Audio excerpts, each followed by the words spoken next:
Оразмұхаммед қазақ тарихындағы өзгеше бір тұлға. Және Оразмұхаммед арқылы біз сол замандағы 16 ғасырдың аяғы, 17 ғасырдың басындағы 1588 жылдан 1610 жылға дейінгі аралықта қазақтың қандай болғанын, қазақ мемлекетінің қандай болғанын танимыз Оразмұхаммед арқылы. Оразмұхаммед Сібірде тұтқынға түседі.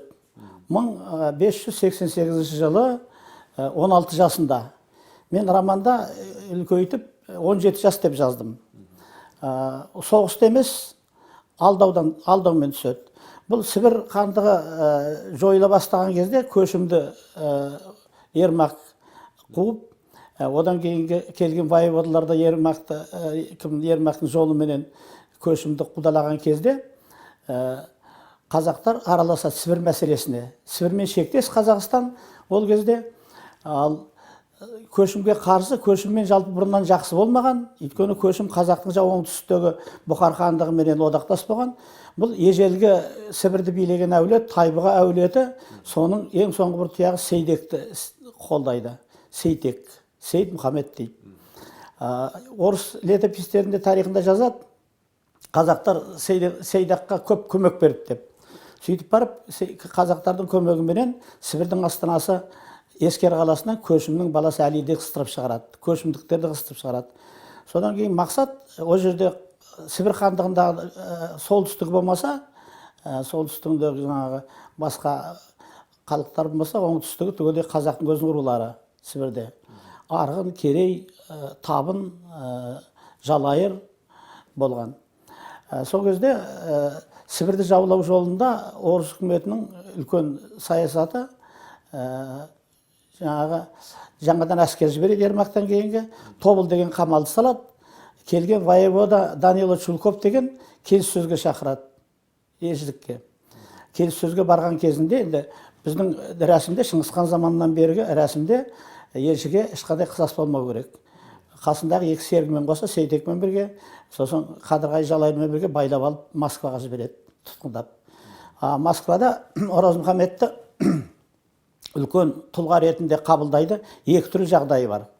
Бұл 16-17 жастағы бала өте қабілетті, ерекше дарыны тұлғасы көрініп тұр, ол бір. Екінші мәселе, Оразмұхаммедтің артында елі бар, жұрты бар. Қазақ ордасы деп аталады ол кезде. Ал Оразмұхаммед өзі Шыңғысханның әулеті, Шыңғысханның тұқымы. Жошы, Шыңғыстың үлкені Жоштың Тоқай Темір деген баласынан тарайды. Өзі қазақтың Әжженбек ханның әулеті. Үлкен әкесі Шығай қазақтың ханы болған.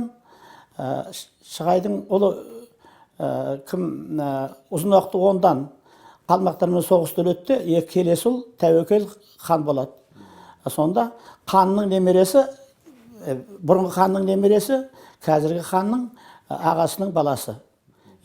Сондықтан мұны елдің өкілі ретінде қабылдап алған. Бірден жақсы барлық жағдайын жасайды.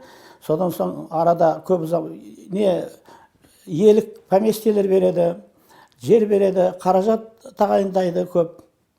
Содан көп ұзамай-ақ 90 жылдың аяғында, 91 жылдың қысында Шведке қарсы жорықта қатысады Оразмұхаммед. Сонда мына мұсылман текті, татар текті дейді, бәрін татар деп өзде, түрік халықтардың бәрін әскердің қолбасшысы болып, сол Нарваның түбінде үлкен соғыстарда көзге түсіп, алтын медаль алған. Содан барып оның жағдайы одан кейін жақсара береді. Енді ары қарай айтатын болсақ әңгімесі көп.